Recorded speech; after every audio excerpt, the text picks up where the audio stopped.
भक्ति भाव की वीडियोस देखने के लिए त्रिलोक चैनल को सब्सक्राइब करने के बाद घंटी का बटन दबाना ना भूलें। भाद्रपद महीने में आने वाली पूर्णिमा को भाद्रपद पूर्णिमा कहा जाता है।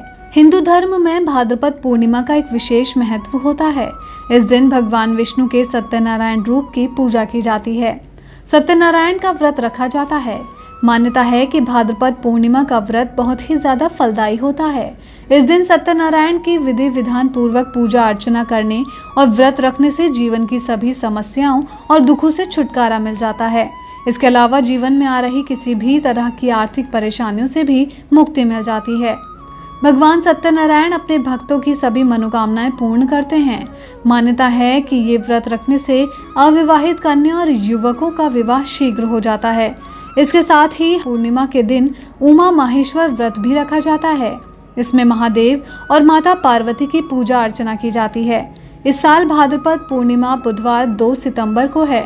आपको बता दें कि ये पूर्णिमा इसलिए भी महत्वपूर्ण होती है क्योंकि इस दिन से पितृपक्ष यानी श्राद्ध की शुरुआत होती है, जो अश्विनी अमावस्या के दिन समाप्त हो जाते हैं।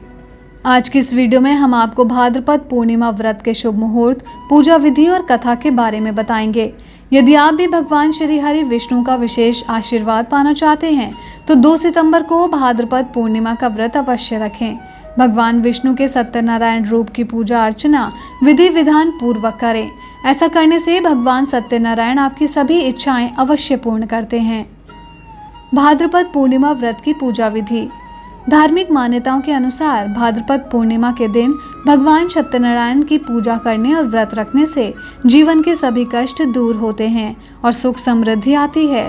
भगवान सत्यनारायण की पूजा में केले के पत्ते, फल, पंचामृत, सुपारी, पान, रोली, मोली, तेल, कुमकुम, दूर्वा आदि की जरूरत होती है, जिनसे भगवान सत्यनारायण की पूजा की जाती है। इसके अलावा इनकी पूजा में गंगा जल, तुलसी पत्ता, मेवा, दूध और शहद मिलाकर पंचामृत तैयार किया जाता है। कहते हैं कि पंचामृत भगवान सत्यनारायण को अति प्रिय है। इसके अलावा प्रसाद के रूप में भगवान सत्यनारायण को फल, मिठाई के साथ ही आटे को भूनकर उसमें चीनी मिलाकर पंजीरी बनाई जाती है और फिर इनका भोग लगाया जाता है। तो चलिए अब जानते हैं पूर्णिमा व्रत की पूजा विधि के बारे में। पहला, भाद्रपद पूर्णिमा के दिन सत्यनारायण भगवान की पूजा करने और व्रत रखने का संकल्प लेने वाले व्यक्ति को पूरे दिन व्रत रखना चाहिए। दूसरा, इसके लिए सुबह जल्दी उठकर स्नान कर साफ वस्त्र पहनने चाहिए। तीसरा, फिर पूजा स्थल को गाय के गोबर से लीपकर पवित्र करना चाहिए। चौथा, पूजा के लिए एक चौकी रखनी चाहिए। चौकी को गंगा जल छिड़क कर स्वच्छ करना चाहिए। पांचवा, चौकी के चारों पायों के पास केले के पत्ते लगाने चाहिए। फिर चौकी पर कपड़ा बिछाकर उसमें सत्यनारायण जी की फोटो या प्रतिमा स्थापित करनी चाहिए। छठा, प्रतिमा के आगे फल, फूल और पंचामृत रखना चाहिए। इसके साथ ही भगवान के लिए तैयार किया हुआ भोग भी उनको अर्पित करना चाहिए। सातवां, इसके बाद धूप और दीपक जलाकर विधि विधान पूर्वक भगवान सत्यनारायण की पूजा अर्चना करनी चाहिए।